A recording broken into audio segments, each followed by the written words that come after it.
Boom, boom, boom. February 21st. Here we go. It's Tom. It's tax season. I hope you know. Tax season. I know you like numbers, right? So I'm I I'm, don't I'm like thinking, tax numbers, man.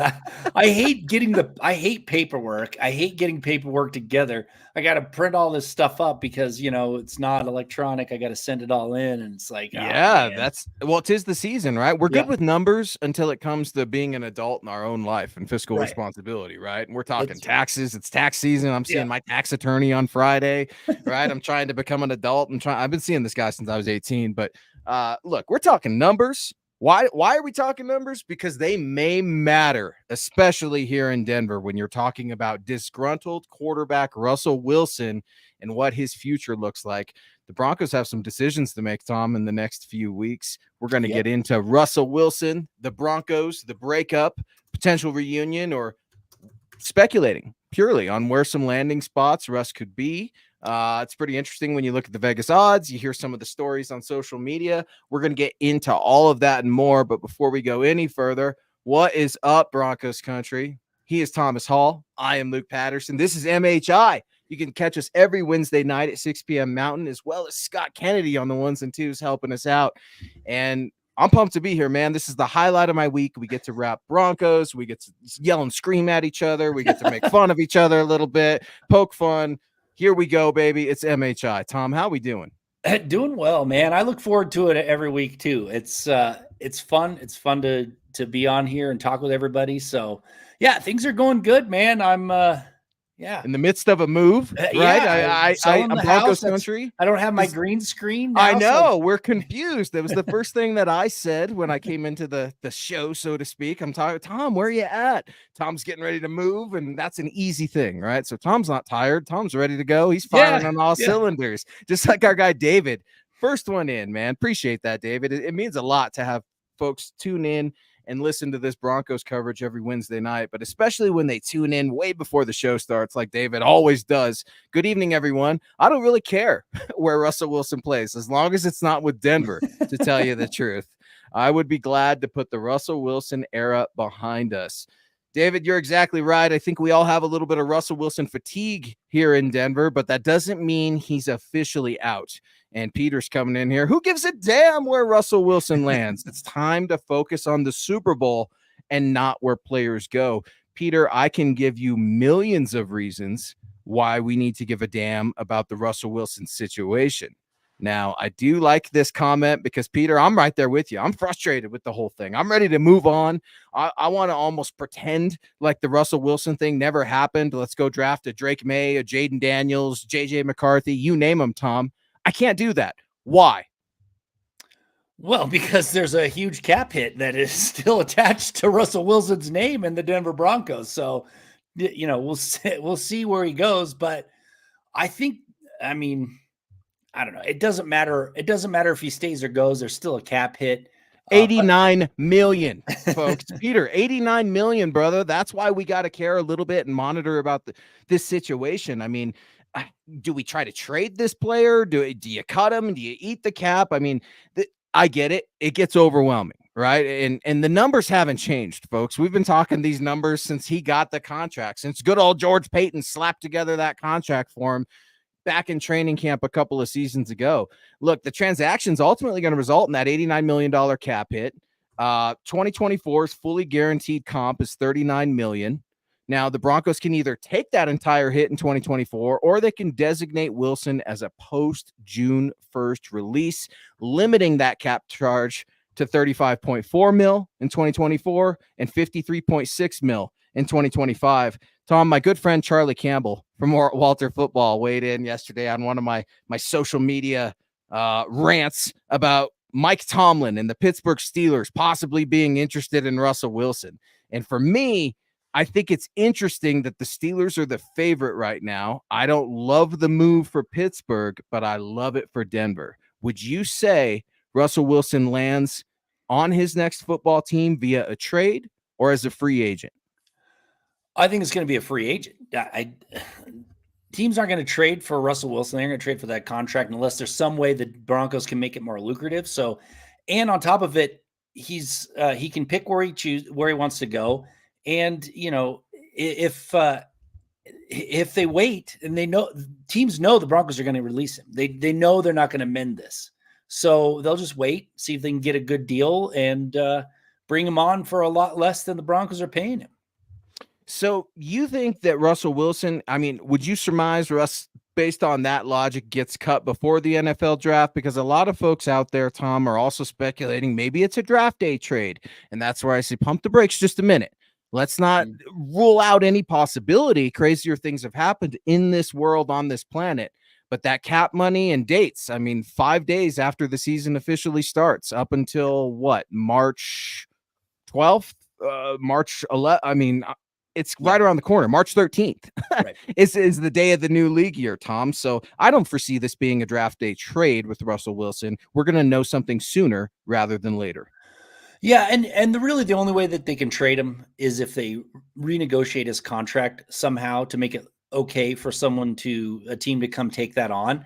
And you'll know that that's happening before any real trade talk starts. And if they are restructuring him, that there might be a trade in the works. So we'll probably know a little bit before that deal happens. But I still don't think anyone's going to trade for him, because once he gets released, he can pick where he wants to go. I mean, anybody that's interested, he can pick from the Steelers or the Raiders or whoever they're rumored to be interested in him. So, and he could do that with his trade clause as well. No trade clause, but it makes it a little bit harder. So I think he's going to be a free agent, and the Broncos are going to be dealing with his cap hit for 2 years. Papa Bear weighing in. What's up, David? Thanks for joining the show early as you always do, and we appreciate the support. Good evening, Broncos country. Luke, Tom, Dylan, and Deacon Scott. Hashtag JJ McCarthy. David is throwing his shot out there, liking Michigan quarterback JJ McCarthy. Of course, there's an article up over at MHH.com right now from our very own Keith Cummings talking about the rumor mill. Sean Payton loves JJ McCarthy. He's enamored with JJ McCarthy. That's exciting, right? And it's exciting when you consider the story. And I encourage everybody to go to milehighhuddle.com and read it right now. I've got it pulled up. Paul Allen was the longtime broadcaster of the Vikings, and I guess he's on friendly terms with the Broncos still. And George Payton, imagine that, Vikings connection. And apparently Paul Allen is telling some tales out of school saying, quote, there's just a little bit of steam that's beginning to emerge locally that Sean Payton loves JJ McCarthy. Sean Payton covets the next Drew Brees. Just keep that in mind, when you're thinking 11, and if you're thinking JJ McCarthy at 11, know that you have the desperate Sean Payton, who basically will beg, borrow, and steal to get exactly what he wants from this draft from a quarterback standout. A pretty reliable individual informed me over the weekend that Sean Payton is quite enamored with JJ McCarthy. Well, I'll tell you, I would rather him take a shot at JJ McCarthy, even though he may not be a slam dunk generational talent. I'd rather him take a shot in the draft on somebody than go get some of these players that have been rumored to come to the Broncos via free agency or trade. I don't know if you saw my tweet about it, but I went back and I looked at every quarterback season since 1950, adjusted it for era. And some of these guys that people are rumoring to come to the Broncos have been some of the historically bad quarterbacks in the history of the NFL. I mean, I can't even stomach it. I don't want to see it happen. Go take a chance on a young rookie and see if it hits. Don't grab a Sam Darnold, or don't trade for a Justin Fields. Just leave that alone. That's all I have to say. Or a Mac Jones, who was also Mac in Jones too. That was also in that social media hit of yours at Thomas Hall NFL. And speaking of Mac Jones, our very own, our guy, DVA. What's up, man? I see you on Saturday nights, killing it with Ron White on OBV.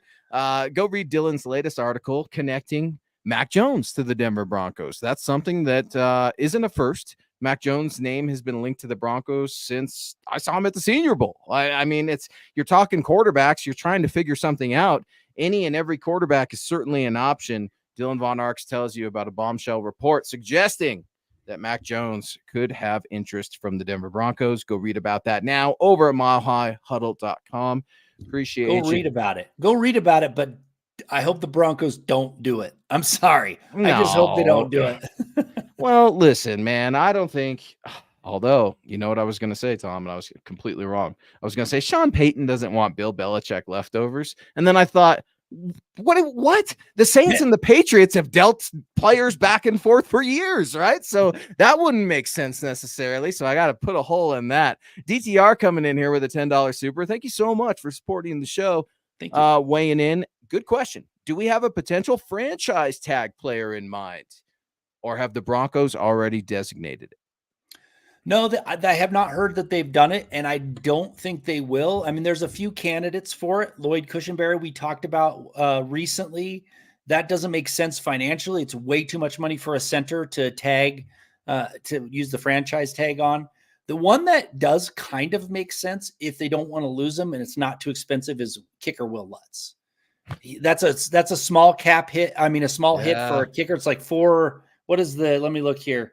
I'm trying to see. It's like 5.6 million for if they want to keep him around and then renegotiate before the end of the season. But the other candidates, the price is way too high from my perspective for what you're getting for a year. I don't think they're going to use it. But Will Lutz would be the only one that I could see them doing it with. That's a really good question, DTR, and that's something I haven't even considered, if I'm going to be honest, man. I usually say Broncos country is the most knowledgeable fan base, and DTR has proven it right here. I mean, we're talking, how do you dump Russell Wilson? We're not talking, how do you extend some players that have done some good things for you already? We're not talking about the other financial options and decisions that the Broncos have to make. It was a week ago on this very show that Tom and I reported the Broncos were able to come together with Jonas Griffith for an extension, right? Nothing big, nothing crazy, but something that keeps him here in Denver. We're hoping his health can pull out. And linebacker, such an intriguing story for the Denver Broncos this upcoming offseason. We even have an article up milehighhuddle.com right now suggesting Patrick Queen might be interested in coming to the Denver Broncos as a free agent. Connect those dots a little bit. I'm a sucker for linebackers. I love Patrick Queen when he was coming out of the draft. I haven't met a linebacker that I don't like, Tom. I get myself in trouble all the time with that. But no, DTR, I love it, man. That's such a good take, trying to figure out where you can have some fiscal responsibility where you can cheat the system, where you can cut some corners. Because to be honest, Tom, the Broncos are behind the curveball in a lot of things. Yeah. Right. They're behind the curve with quarterback. They're behind the curve with cap. They're behind the curve with future players and whether or not these rookies are going to be developed by the time they come into their 4th, 5th year deals. So a lot of decisions that need to be made. Yeah, absolutely. And I think, like we said, you can use the franchise tag. They've got to make so many moves, though, to get under the cap that maybe a franchise tag doesn't make sense at all. They're going to have to cheap out in certain situations, and maybe they will let some folks walk so that they can get cheaper options, knowing that they're not going to be as good. So the Broncos have to make some very tough decisions coming up. Very tough decisions. You know who's what's never a tough decision is giving our guy Michael Ronquillo some love, man, because he's always given us love 7 days a week, 24/7. He's one of the MHH Super Chat superstars on that Mount Rushmore. Michael, we're Mile High saluting you all the way to Arizona, baby. Good evening, Thomas and Luke and Scott on the Mile High Insiders, and go Broncos.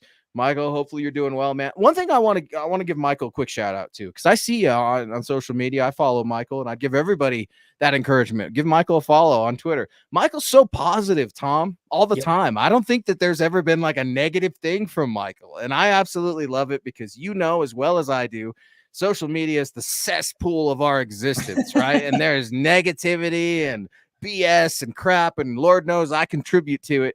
Michael does not, man. Michael's one of our friends, very positive member of Broncos country, and we salute you for it. S.A. Ross coming in here with a very generous $10 super. Thank you very much. What's up, MHI? Chargers fan here. I love the discussions here every week. I hope you guys can rebuild quick and our teams can get back to being 1 and 2 in the AFC West soon. I always liked Denver more than the Kansas City Chiefs and the Las Vegas Raiders. Ross, let's leave this up for just a second. There's a lot to unpack here. Ross, that's a very brave take, man. Usually, when you get different fan bases in here, people don't really want to say, yeah, I don't like the Broncos, but I'm here anyway to talk some junk. This is interesting because I have been talking junk myself, Ross, about your new head coach, Harbaugh. I'm not impressed. Does the man know football? Yes. Am I intimidated by him? No. The only man that intimidates me in the Los Angeles Chargers organization is one Justin Herbert, Tom.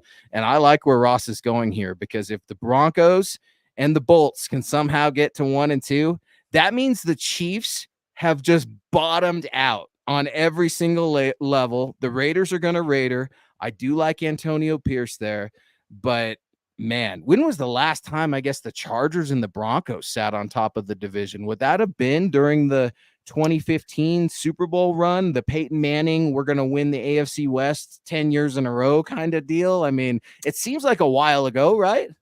Yeah, I actually think it was the Tim Tebow year. I think they were both 8-8 and they won on tiebreakers that 2011 season, I think, but I could be wrong.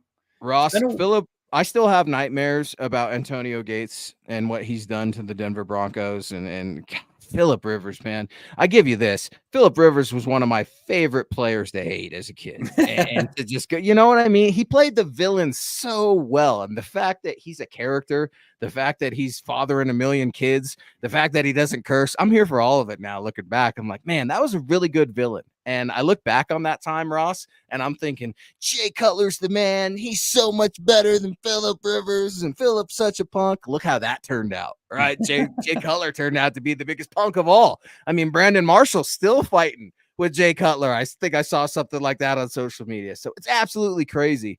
But to bring it full circle, guys, this is MHI. He is Thomas Hall. I am Luke Patterson. We appreciate you guys for joining us every Wednesday night at 6 p.m. Mountain. We're talking about Russell Wilson. Is he going to stay in Denver?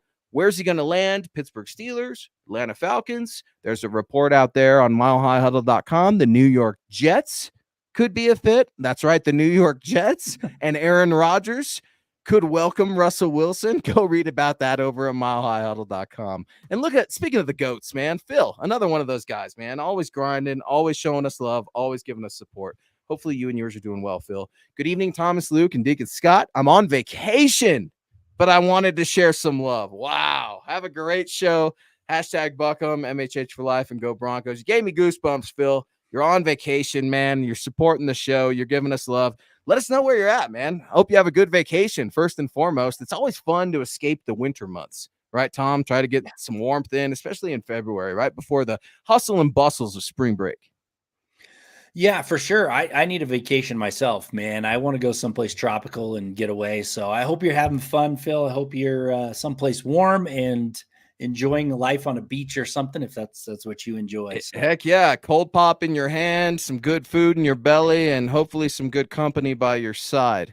No, that's awesome, Phil. Really appreciate the support, man. And speaking of support, David's coming right back. We appreciate you, David. Thank you so much. Just thinking out loud here, draft a quarterback.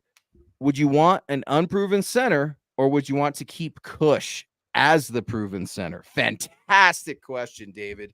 Tom, you and I have been critical of Lloyd Cushenberry at times for his entire career, if we're being honest, but we've also given him his flowers when he's deserved them. We can, I think, both agree that Lloyd Cushenberry has improved since arriving in Denver.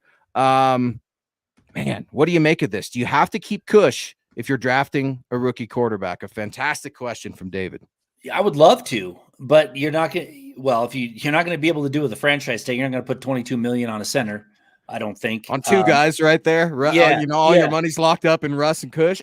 Yeah, I mean, if you can negotiate a deal that is, reasonable, then yes, for sure. I mean, it's a great point. You want an experienced center. The problem is Denver doesn't have very many options, so they're going to have to make some tough decisions, like I said, and Lloyd Cushenberry may be one of them. And having an inexperienced center with an inexperienced quarterback may be their choice. It's maybe forced upon them, is what I'm saying. They may not have the option to re-sign Cushenberry, but I would rather have Cushenberry there. I would. Yeah, Cush, we got an article running at milehighhuddle.com talking about this right now, David. I'm sure you've seen it. Center options. I mean, Lloyd Cushenberry is going to be coveted, folks. I mean, I think teams are going to be interested in trying to fill that need. And something I've talked about here at MHH. I didn't go on the road this year, right? So I'm a little behind the curve when it comes to the Senior Bowl, Shrine Bowl, some of those events, Scouting Combine right around the corner, right? But those that I trust and those that I talk to, Scott's on the road too, and I'm sure he can attest to this.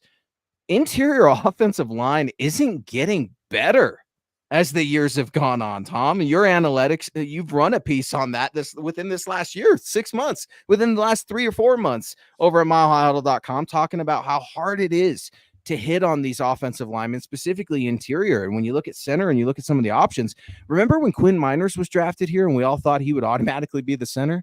It doesn't work out that way. Right. I mean, the center is such a hard position.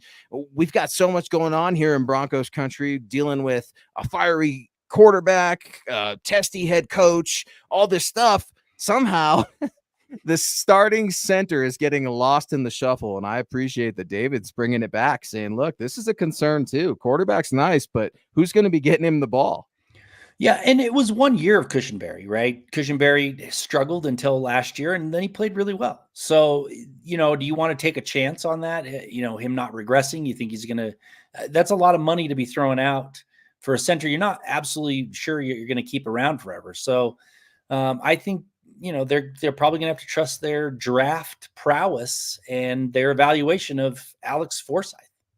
Well, and that's interesting too, right? Because we're talking about developing players, and that's something the Broncos haven't done very well. When you don't have a ton of draft picks, you don't have a ton of capital, you've got to hit on the players that you've got. Colby coming in here. What's up, Colby? Thanks for the love. Thank you for the support and joining MHI. Pittsburgh or Atlanta would be fine with me for Russell Wilson. If Russ leaves, which seems like 99%, please get him far away. Colby, it's interesting you say this, man, because I'm starting to wonder. Let's say you're Russell Wilson, right? Life is good. If you're Russ, you're going to get your money, right? You've got a great family. Yeah, some people don't like you online. Maybe you weren't the best fit in Denver. Your old friends in Seattle don't necessarily want to have a beer with you anymore, but life is still pretty good, right? You're Russell Wilson. Life is still pretty good. Where would you rather go? When I'm talking football conference, I'm thinking NFC. I'm thinking it's time to turn back to the NFC because the AFC is loaded when it comes to talent and quarterbacks. And I don't think CJ Stroud is going anywhere, Tom. I'm not saying he's the next Joe Burrow, but when you look at a Joey Burrow, you look at a CJ Stroud, a Lamar Jackson, a Patrick Mahomes, I can go on in the AFC. I think it'd be the path of less resistance. Russell Wilson in the NFC. Yeah, and if you think about it, I mean, the NFC, whatever, South or whatever it is, they aren't that competitive. The Broncos record would have, been contending for the division title there. So to go to the NFC, to go to the Atlanta Falcons, you probably got an easier path, maybe back to the playoffs again. That's from my perspective. So maybe you choose Atlanta over the Steelers. I think the Steelers, with Atlanta's new coaching and all that, I think the Steelers may be more attractive just because you got a coach that's going to go to the Hall of Fame, Mike Tomlin, who will probably work with him to get him in an offense that he, can hopefully get back to close to himself again. So I think Pittsburgh, from a playing standpoint, from having an offense that runs and plays great defense, maybe is more attractive, but then it's an easier time to the playoffs, probably in the NFC South. Yeah. What are the Bucs going to do, right? With Baker, is he coming back? Are they going to contend for a long time? New Orleans, for all intensive purposes, they're in the middle of like, should we rebuild? Should we not rebuild? Contracts were kind of screwy there. Yeah. The Panthers, they're an absolute mess. So that division, if you're Russell Wilson, that becomes appealing, right? It maybe becoming a bird again, a Falcon this time instead of a Seahawk. And Russ has some history, right, with the Falcons in that building too, if memory serves. Or maybe it wasn't the new stadium. I'm not sure. But what's interesting about the Steelers too, as I pull it up, Tom, Chad Johnson, former Bengal, Ocho Cinco. We all know Chad Johnson, right? That guy. He's on with Shannon Sharp on a podcast right now, but he's saying that the Broncos quarterback, Russell Wilson, is going to eventually wind up with the Pittsburgh Steelers. Quote, a little birdie told me, and I said this many shows ago, that Russell Wilson's coming on over to the Steelers, end quote. And of course, he's talking to Shannon Sharp. Man, where there's smoke, there's sometimes fire. Mike Tomlin and Russell Wilson, what do you make of that pair? Because If I'm Mike Tomlin, I'm looking at winning another Super Bowl. I'm looking at my 17 consecutive winning seasons. And then I'm looking at Russell Wilson like, man, do I want to go through the headache? High risk, high reward? Is that the thinking from Mike Tomlin and the Pittsburgh Steelers? I mean, I thought the Rooneys were better than this, Tom. But Well, hey, if they can take Wilson off the Broncos' hands, be my guest. well, you got to think about the Steelers last year had terrible quarterback play, and they still made it into the playoffs, right? With some atrocious quarterback play. Oh, Russell God. Wilson didn't play great, but he's better than what they had there in Pittsburgh. So there's an upgrade that they're probably thinking about. But you also have to understand Mike Tomlin dealt with whatever the wide receiver, AB, AB. his craziness. You never really heard about it until he left the Steelers, and then went nuts, right? Antonio Brown. So I think Tomlin handles those different personalities quite well. So I don't think he's afraid of Russell Wilson's personality, and I think he's a good enough coach to get the players and the right scheme around him to help him excel. So I think that they're not afraid to do it. Whether they do it or not, I'm not sure. You're right about that. I think that the Steelers organization is willing to take chances on guys, right? And I'm thinking about like a Chase Claypool that didn't end up very well. Le'Veon Bell, right? That was some public fallout. There always seems to be some drama on every club, but the Steelers, man, for whatever reason, it feels like they have drama and they overcome it. And I think that a lot of that goes to Mike Tomlin, and he wills this team. His culture is so founded already. The ownership is so rock solid that they're able to push themselves that way. I could see from an outside perspective, if you're Mike Tomlin, exactly where we were 2-3 years ago, right? With needing a quarterback, Aaron Rodgers, Russell Wilson. Yay! We're close. We finally got the guy. We're close. You're looking at it from the Steelers lens. It could be very similar. Hey, Kenny Pickett, we limped into the playoffs with a Kenny Pickett and a horrible offense. What could we do with a Russell Wilson? I think Russell Wilson would get eaten alive in that division. The Bengals, not going anywhere. The Browns, they're going to raise some hell. And the Ravens are just the king of that hill for as long as they want to be. I think that the AFC North is a daunting division for Russell Wilson, but maybe he comes in, Tom, and he's not the starter right away. Maybe he's the guy that everybody's wondering when Kenny Pickett's throwing those bonehead picks, when he's fumbling a million times like he always does. Hey, maybe Russ isn't that bad. Maybe we'd like to see Russ run around. Maybe that's the intrigue. Russ as an option, not the priority. I don't think he's going to go there if he isn't going to be the starter. I don't think he's going to take up a backup role. I think he'd rather not play football from my perspective. I mean, I don't think he's ready to take a backup role yet. Maybe in a couple of years when his skills have completely declined, he's like, I still want to be in the game. Not that I don't know why he would want to, but I mean, he's got enough money. Why does he want to? I don't know. But yeah, I don't think he's going anywhere unless he knows he's going to be the starter. That's interesting, Tom. And I think that has a lot of validity because Russell Wilson has an ego. I have an ego. You have an ego. Every human being on this planet, we have an ego, right? We want what we want. We want what we deserve. And it's on us to go get it. Nobody's going to fight for you. You got to fight for yourself. That's just the nuts and bolts of this life. Russell Wilson didn't really accept being a backup quarterback in Denver. No. So as you're saying that, I'm thinking you're exactly right, Tom. He went and he cried to Mike Kliss and Troy Rank and everybody is like, hey guys, come talk to me. I finally want to say something about it. And he had his little fit, and that's fine. Right. I totally respect it. I support it even. That's his right, not only as a player, but as an American in this beautiful country. It's a distraction. It's an absolute distraction. I wish Sean Payton would have just made him inactive, send him home, keep him out of the building. Let's not even risk it because it just ended so badly. Now, I think the respect that Sean Payton has for Russell Wilson, he didn't do that. That is something a warmonger does. That is something a bully does. Sean Payton didn't do that. I agree with you. I don't think Russ is just going to sign up to be a backup. I think you make a really good point there.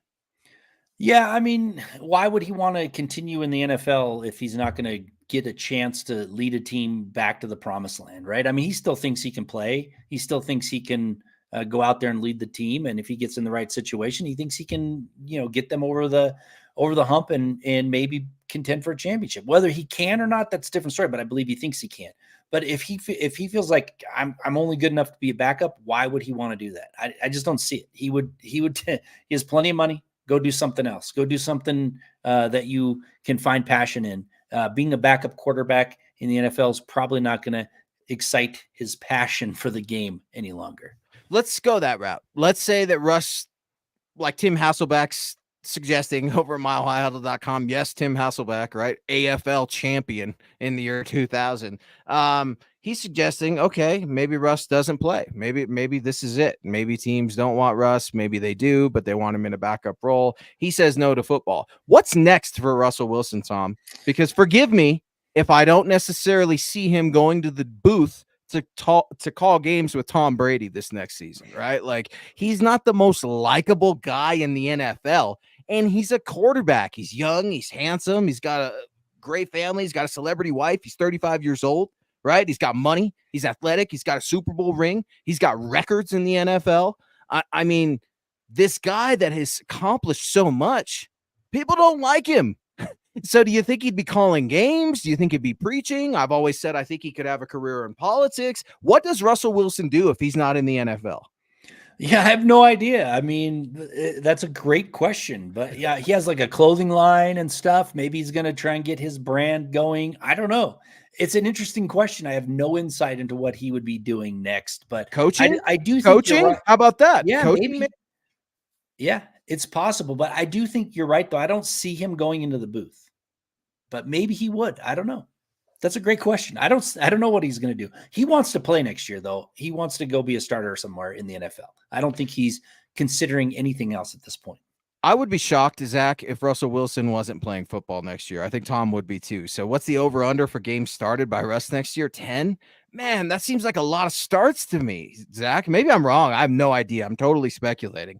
Let's go 8, right? Can I just go just a couple back? I think that Russell Wilson is going to be, I think he's going to be a backup before you see him start. And I think he will start because a player is injured or because a young player is flailing.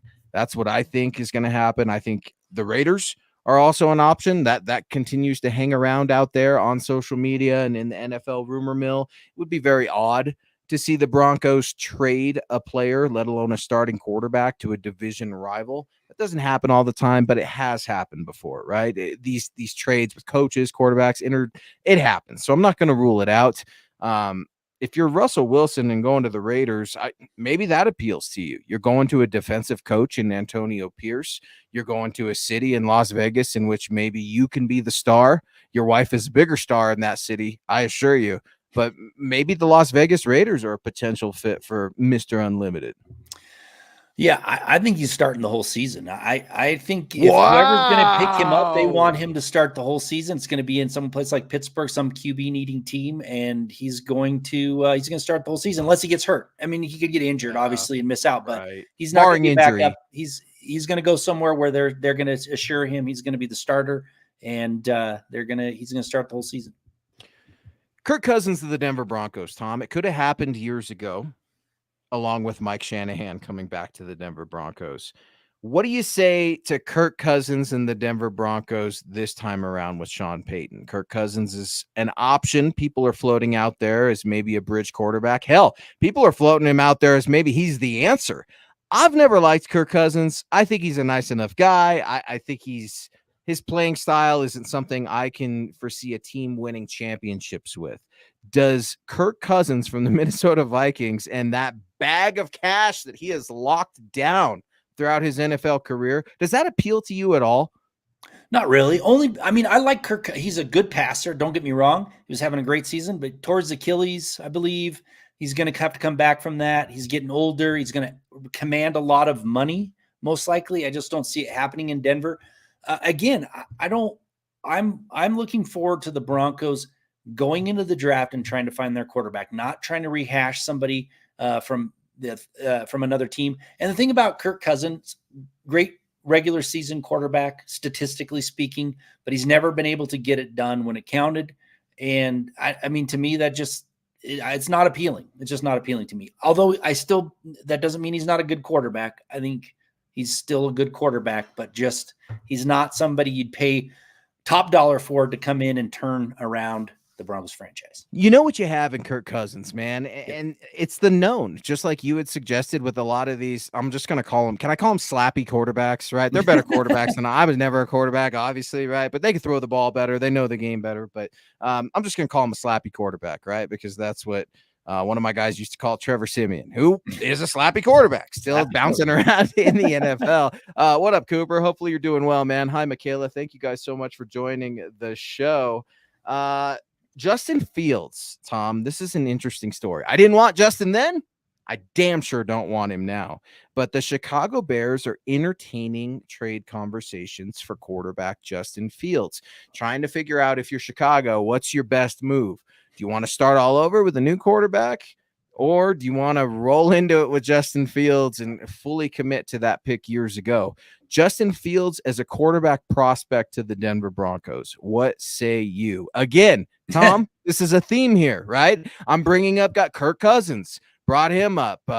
Mac Jones, brought him up. Here we go. Yeah. Justin Fields, bringing him up. The Broncos have said no to these guys once. Should they say no to him again? The thing about Justin Fields is he was awful, but he has improved. Some of these other quarterbacks, like Sam Darnold and a couple of these other quarterbacks like Mac Jones, they have regressed. So if any of these young quarterbacks like Zach Wilson, all these guys that are being floated around, Justin Fields is the most intriguing to me because he is actually ascending in his career, not regressing. However, out of the 235 quarterbacks that I talked about earlier, since 1950, that started at least 3 seasons and at least 50% of the games in those seasons, Justin Fields is 223rd out of 235. That's good, terrible. Right, that is so bad. Why would you want to trade anything of value for a quarterback that is almost historically bad compared to everybody else? I just don't want to see them go out and spend valuable capital on somebody that you hope can turn it around, but probably won't. That's not, the same thing with Sam Darnold. I know people are saying, he went to the Jets and the Panthers and they're terrible franchises. Yeah, but he still threw the ball to the other team all the time. That has nothing to do with how bad the franchise is. He's not good at making decisions. So I don't want these quarterbacks on the Broncos. If I'm a fan, I want to go out and try and find somebody that they can actually, it's not damaged goods yet, right? Maybe they'll miss, but don't get damaged goods. Sean wants something raw. He wants a raw prospect that he can mold and develop and shape and craft. He doesn't want someone else's plaything. We already have that. His name's Jarrett Stidham. Okay. Yeah. And Sean loves him, right? For all that's worth. But I think we've seen that, right? And it's just interesting when you look at the Justin Fields thing, because he went on a recent podcast, the St. Brown brothers, right? I'm not even going to pretend to try their first names. Amon-Ra St. Brown, I can get him pretty easy, but it's like Equanius or Equanimous St. Brown or whatever. I'm pretty bad with that one. But Justin Fields went on a recent podcast with those NFL brothers and said, quote, "Why do people take social media so serious? I'm just trying to take a little break. I unfollowed the Bears and the NFL. I'm not just trying to have football on my timeline. I'm about to go on vacation. I don't want to see no football." And to that, I say, I don't want to see no Justin Fields. You're trying to take a break? Dude, you're the quarterback of an NFL franchise. If you haven't taken that break already, what the hell have you been doing? You've had all the time in the world. Last I checked, Chicago Bears haven't been in the postseason in a very long time. Yep. He should be very well rested. He should be upset that the Bears are even entertaining this, or he should be very excited that they are, right? Fine. You don't believe in me? Get me to the next team, because I've been working my ass off. I've been training like a dog. I'm ready to prove everybody wrong. Instead, you get the whining, you get the moaning, and I get it. That's today's generation, but I don't want that in my quarterback. I've had plenty of whining and moaning the last 2 years with Russell Wilson, a Super Bowl champ, right? I don't need it anymore. I really don't. And I don't think Sean Payton wants to be battling any more egos or attitudes than he already has. Well, and the funny thing is you're probably going to get Justin Fields pretty cheap, because if the Bears are going to try and shop him, they know they're going quarterback in that first pick. So, there's not going to be much. They're not going to offer much for him. So you might be able to get Justin Fields fairly cheap. But the problem is when you get somebody cheap, that's because they're not very good. Sorry, they're just not. No. And what's wrong with saying you should be sorry for saying that? He's not good, dude. Like, what's wrong with saying that? I said it years ago and I'm still saying it now. Drew Lock is not good at football. Sorry, he's out. Tim Tebow, not good at football. Sorry, he's out. Trevor Siemian, not good at football. That's why he's a slappy and will go around a million more places until they put him in a body bag and can't play anymore. I mean, look, you can have a very long career, but these Super Bowl winning quarterbacks, they're far and few in between, man. They're just such a rare breed. And yeah, I may not know, Tom, every single championship quarterback when they're coming out of the draft. In fact, I definitely don't know. I damn sure know the ones that aren't going to win, though. I promise you that. And I can tell you today that Justin Fields will not win a Super Bowl. You can put that on Twitter. You can bet me on just the attitude alone and the way that you look at this game, the way that you look at your profession screams to me that you don't get it. But here's a guy that does get it. My guy, your guy, Lawrence Rivera saying, "What up, guys? I'm sorry I was late, but I just bought a Chinese and Japanese tea set. So I am behind." Interesting, Lawrence. I don't know if you're a collector of tea sets. I don't know if it's tea. I like tea, Tom. I don't think tea should just be consumed when you have a cold. I think sometimes in lieu of a cup of coffee, some caffeine, some tea, I'm all about it. I'm a coffee drinker, but I do drink tea on occasion when my wife makes it. But yeah, tea's great. If you, I mean, if What you kind want of tea? What kind of a tea? little warmth, you know, during the afternoon, but you don't want to bring on the coffee caffeine, then yeah, little teas. Maybe some hot toddies action, right? Yeah. We could put the dirty brown water in there with the tea. Sign me up for a cold there. What kind of tea you be drinking though, Lawrence? That's what I'm wondering. Do you do the fancy tea? I mean, I'm doing the Celestial Seasonings fruit tea variety sample, all right, at Kroger, King Supers, or Safeway. I gotta have like a fruity tea. I can't have just like Earl Grey or spice, or I gotta have something with some fruit and some flavor. Yeah. I'm just like a basic tea guy. I've got simple tastes, I guess you'd say, when it comes. It's black coffee and just regular old Earl Grey tea is fine with me. Is it any black coffee? Like you're good with Folgers? You're good with all that? Yeah, if I have to, but I do like good coffee. Yeah. You know, some coffee just doesn't taste right, but you know, when you need that caffeine, it doesn't matter. That's true. Hey, that is true. I'm gonna give you some props. New Mexico Pinion is my favorite coffee. Yeah. That's the only coffee we drink in this Okay. house. And I've ordered products from them exclusively for years, dude. So that is my jam. David, coming back in, man. David, you've been an absolute champ. Thank you for joining us and supporting us as much as you have this evening and as you always have. I know we will still have a bridge the gap quarterback for at least half a season, but then what happens? Do we turn to Stidham or who? David, I actually think Stidham was brought here to be that bridge the gap quarterback. So I think that should alleviate some stress for Broncos country. And what I mean by that is it's already happened. You already got the slappy. So you got the slappy. He's here. You were mad about it last year. I was mad about it last year. We move on. You don't need to be mad about it this year because I don't think that Jameis Winston is coming here. I don't think that AJ McCarron is going to be signed from the CFL or the XFL or wherever the hell it was. He just couldn't wait to get to and wanted that opportunity to be released from the Bengals. You name him. I think Jarrett Stidham is that guy. If there is a veteran quarterback, I'm talking he's veteran, and he's being brought in to be the third. Maybe that's a profile like a Trevor Siemian, right? Maybe a Gardner Minshew, something like that. I don't see Sean Payton going out there and falling head over heels in love with another slappy like Jarrett Stidham in 2024. It already happened last year for a reason. So from my perspective, look, I think you're going to have a rough time next year anyway. You might as well go with Stidham. And I'm sorry, Stidham's not very good. And the Broncos are going to be terrible with him as quarterback because last year he only played a couple games, but he was somewhere in between Justin Fields and Ryan Tannehill. He was that bad. He was better than Russell Wilson. I would say I wouldn't go there either. But here's the thing. This is what I think that the Broncos could do. They could go out and get a veteran quarterback for the sole purpose of having somebody be a leader for their young new quarterback that they got as a rookie. Because I don't think Stidham has enough experience, I don't think he's that guy. And I say that because I think looking back from when they drafted Paxton Lynch. Paxton Lynch didn't learn how to be an NFL quarterback because he didn't care. But I think if he would have been drafted when Peyton Manning was still the starter, I think Paxton Lynch might have learned how to be that quarterback where you go and you actually learn the game and you watch the film instead of, doing whatever you're doing with your video games.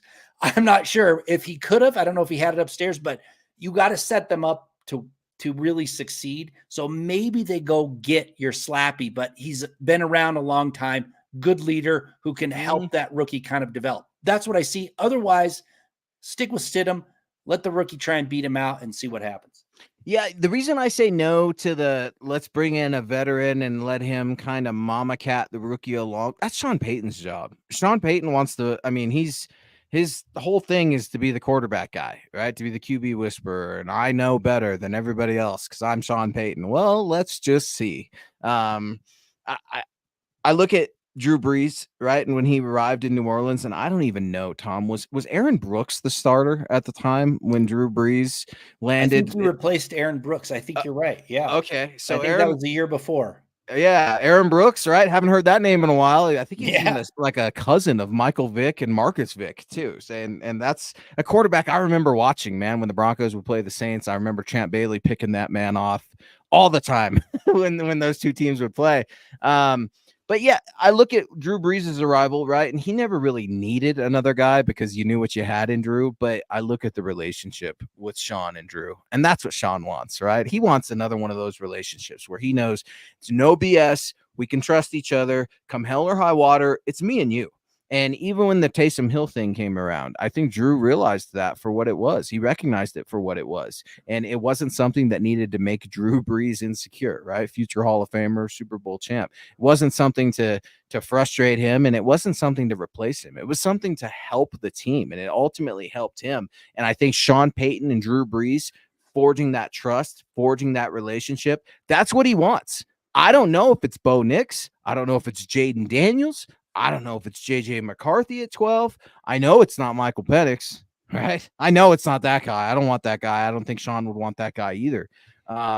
Caleb Williams, I don't foresee the Broncos trading up to number 1. But speaking of Caleb Williams, Tom, I don't know if you saw this right before we hopped on the show. I'm scrolling through social media and I'm looking yesterday, and Joe Klatt and some of the quarterback whisperers and gurus or whatever saying Caleb Williams is the best quarterback talent to come out the last 10 years.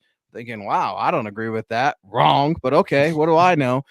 Caleb Williams isn't going to have an agent in the NFL draft, Tom. He's going, I guess, Lamar Jackson style this year. Wow. Lamar had an agent when he was drafted. Yeah. Mistake or smart move from Caleb Williams coming out of USC, number 1 projected overall pick, not going to have an agent, even in the combine with him in 2 weeks, Tom? Well, I don't know. I go back and forth. It's nice to have somebody take care of the stuff that you don't need to focus on, right? Having an agent can take care of all that stuff that you shouldn't be. You're trying to be the best player you can be in the draft. Why you would want to take on other responsibilities that you can have someone else do who's an expert in it, that I don't know. But once you've been in the league for a while and you represent yourself, I can see that. But this is the time when you really need to put the work in. You really need to focus because you want to be the number 1 draft choice, right? You really want to be that. You don't want to falter at the combine because you're paying attention to, the agent stuff that they should be paying attention to and not putting all the work in. That's the only thing I have to say about it. I'd rather let somebody take care of that stuff I don't need to take care of at the moment.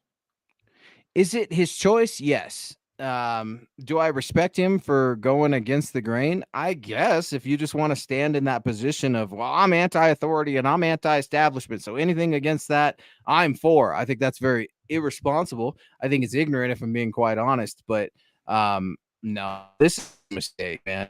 This is a mistake if you're Caleb Williams. You're literally coming into a professional business you know nothing about. You think you know. Why? Because people have been kissing your tail all year, telling you that you're going number 1. It's a league that you've watched your entire life.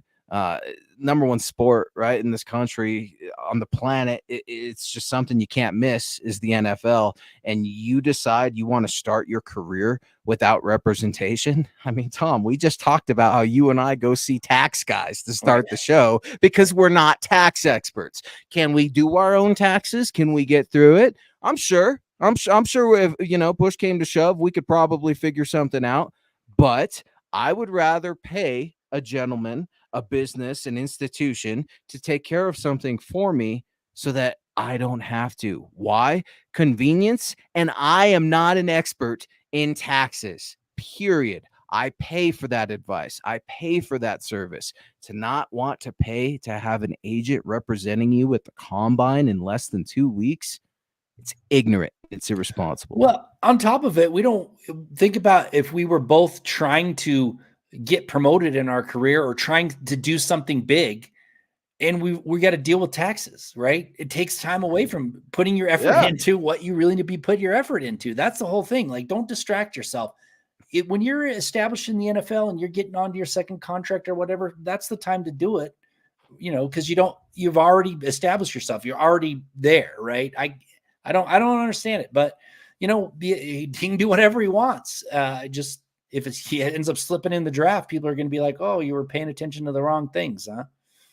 That's just it, man. And Lawrence, I see. I'll try brewing tea the real way, right? I shouldn't be using the bag, is what Lawrence is telling me. So I'm definitely going to try that, man. But I wanted to get to Lawrence on this one, asking the question: is Pastor Tan getting older, or are a lot of teams testing him last year? We're all getting older, brother. We are all getting older. Here's what I would say to that. I would say that teams were testing Vance Joseph's defense last year. I don't think Pat Surtain's fallen off a cliff.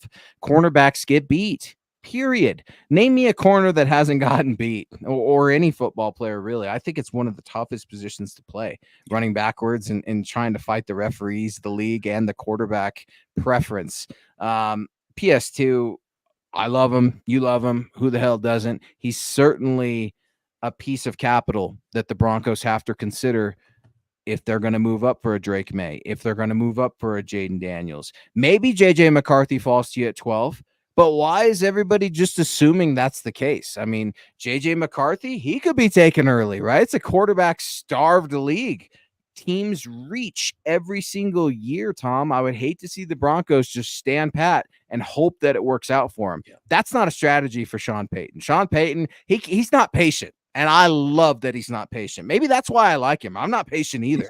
But I think Sean knows there's about 2 quarterbacks he likes. There's probably one that he's willing to move heaven and earth to go get. And there's another that he might be willing to gamble on being there at 12. Yeah, and I'll tell you about Pat Surtain. He's 23 years old, not getting old. In fact, he's coming into the prime time of his career. I've done age analysis on players, especially players that started a lot when they were first coming in. The next 4 years of Pat Surtain is probably going to be his best years, not his worst years. So I would say no to that. But again, if you need to trade up, and that's the only capital you have. I mean, you only have one real major piece, and that's Pat Surtain. So that's why I understand why people are saying trade him to go get your quarterback. Yeah. But at the same time, boy, you hate to lose a player like that who's going to be the nucleus of your team for the next 3 or 4 years. Yeah, I don't get the sense that Pat Surtain loves Denver, though. That's just my speculation. I don't, and why would you? Right? I mean, like, it's been pretty awful here. You've had a great career, a young start to your career if you're Pat Surtain, but the once famed reputation of the Broncos being the place to be isn't really the case anymore. Now, don't get me wrong, I'm a Colorado native. I'm very proud of that, but not everybody is. So to just come in and be with an organization that turns over coaches, turns over quarterbacks, blames the defense. I mean, you look at things through Pat Surtain's eyes. Are getting traded? Is that really an insult? No. Do I think the Broncos should just give him away? No. Sean Payton knows how hard it is to find a quality corner. Go look at his history with cornerbacks in New Orleans Saints, right? Go look at the New England Patriots. We talked about that.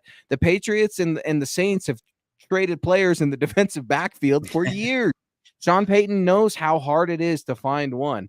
So Jeremy weighing in here. He thinks PS2 is going to thrive with Jim Leonard. Man, what's the deal with this Jim Leonard guy, Tom? We talked about him, in coming back to the Broncos last week on the pod. What is it about Jim Leonhard that I don't know? Because social media tells me that Jim Leonhard's he's the next defensive coordinator in waiting. Just wait until Pat Surtain and Justin Simmons get under this guy's scheme. What is it about Jim Leonhard that has Broncos country going crazy? Because I honestly don't know. Now, I'm excited. I'm curious, but I just can't figure it out. I just think he's a good coach. I think he does. His schemes are good. I think he works with the players really well. I think he's just, he's a very well-respected coach. And now we're going to see if what he was able to do in college translates into the NFL. So this is it. I mean, and I think he likes the opportunity to work with the secondary that the Broncos currently have. Whether it's the secondary that he's going to have when the season starts is a different question, but I think he's excited about it. And I think he's just a well-respected coach who puts together a good scheme and works well with the players. That's all I can say. Maybe that's it. And Jeremy, I gave you that freebie. I see you in the chat, man. You better cool your jets, Jeremy. Otherwise, we're going to get after you.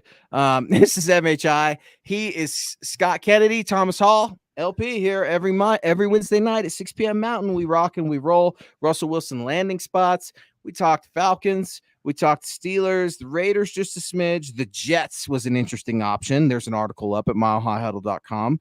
And I think it was it Tannenbaum? Who was it? Former Jets executive. I read the article this morning, which felt like a week ago already, is suggesting that Russell Wilson could be an ideal fit for the New York Jets behind Aaron Rodgers. Seems like a bit of a stretch. What say you? Does New York need any other controversial quarterbacks in that city? No, I don't. I don't think he would go there to be second fiddle to anybody, first of all, knowing he's going to be second fiddle to Aaron Rodgers. But yeah, I don't know why they would want to do that. I mean, why would the Jets, who the coaches, this is his last year. I mean, he's got to do something this year in order to keep his job, in my opinion. Why would he want that as a distraction? I just don't see him going to the Jets. It doesn't make sense to me. I don't know. I just don't see it. I don't see it either. I mean, you think Aaron Rodgers is going to be cool with that? You think Russ is going to? Who is cool with that? I mean, like a pie in the sky idea. You're maybe had a too few many cold pops on the beach, right? We're with Phil McLaughlin somewhere partying on vacation, and you kick out these scenarios. Now, sometimes these pie in the sky scenarios, they end up happening. And I never thought Russell Wilson would be a Denver Bronco. Here we go. I mean, crazier things have happened. Aaron Rodgers, though, he's just so unpredictable. There's no way I could see that one going. Mike coming in here. Great show tonight. Thomas and Luke on the Mile High Insiders. Go Broncos. Thank you, Mr. Ronquillo. Really, really appreciate your support, man. Really fun show because there's so much that we're trying to figure out, right? I mean, it's easy for me to get excited about a rookie quarterback, Tom, but now I'm thinking, calm down. What are we going to do about center? What are we going to do about left tackle? Right? What are we going to do about running back? I mean, you've been on it for a long time, just like the rest of Broncos country. There are some major holes here, and we're about to find out a lot more about these rookie quarterbacks here in a couple of weeks at the NFL Scouting Combine. It's right around the corner, man. Underwear Olympics, baby. Yeah. This is a fun time. I mean, the NFL offseason is the best offseason of any of the major sports. It just is. It's fun. They really make it fun for the fans. I mean, it really is. Watching the combine, I know it's underwear Olympics. I know it doesn't matter if an offensive lineman can run fast or not, but it's still fun to watch. So they do a really good job with it. I enjoy the NFL offseason, not quite as much as I enjoy, as long as the team I like is winning, of course. But right. That's the thing. That's people are looking forward to the offseason before the regular season was even over, because the Broncos just weren't playing very good. I just implore everybody to, when you're watching the quarterbacks and you're watching them throw, their arms are all going to look good. Yeah. All right. Right. Can you, for the love of God, can people start looking at the footwork? Please, please, please. I promise you that is what everyone should be looking at, is the footwork. There are so many tells. You don't need to be a rocket. This is football. Right? A child's game that we're talking about here. All right. Like, I don't care how much experience you have. I don't care if you know what DVOA is. You can watch something and you can educate yourself on it. And I would encourage those, when you're watching the quarterbacks throw, watch those feet. Try to figure out if they're generating enough force. I mean, so many people, and I talked to we coach volleyball, my wife and I talk to our young athletes all the time. I mean, you can generate so much power and so much force from your lower half of your body. It does not need to be this rigorous. How many NFL quarterbacks that have won Super Bowls have monster biceps, Tom? I mean, is Pat Mahomes out there winning any bodybuilding contests? No, but he takes care of his lower body. His footwork is impeccable, and the results speak for themselves. Yeah, and also don't say just because someone throws it deep doesn't mean they have a strong arm. Throwing it deep is if they can throw the deep out with some zip, then you can start talking about strong. Don't watch them throw, in their underwear, like you said, a deep, pass that doesn't mean they have a real strong arm. Watch the deep out. If they can hit that hard, then cool. Yeah, 3 steps, 5 steps. Where are they on the field? What's the down and distance? What are we trying to accomplish? It's tough when we're watching this. Thank God they finally started miking up some of the coaches and the personnel so we can try to figure out what the goal of each drill is. My favorite part of the combine is the part that we can't see. It's the interviews. And I will have a few buddies out there, as I always do, and I'm going to be trying to get some juicy details. That's where teams really fall in love with guys. The interview. And I think we're going to have a much better idea of what Sean Payton, the quarterback whisperer, looks like here in a couple weeks. He's going to be there too, right? Did we forget these coaches, these GMs, George Payton, Sean Payton, they're going to be on the microphone again, just like they were last year, answering some of these same questions. And guys, that's going to do it for MHI tonight. It was such a live show, man. So many great questions from Broncos country, so many great comments, topics. Talked to Russell Wilson. Where's he going to land? Broncos needs, starting positions, NFL draft. Man, what a show, Tom.